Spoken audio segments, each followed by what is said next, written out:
Өлім табыт Яхя Кемал Биатлының өлеңі міне осы жайында.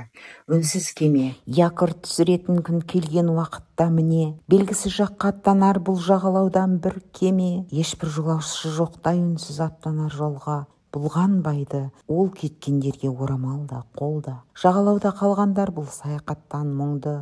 Көп күн қара көк жиекке қарайды, көздер жасқа толы. Шарасыз көңілдер. Кеткен соңғы кемеде емес бұл, айырылған өмірдің соңғы жоқтауда емес бұл.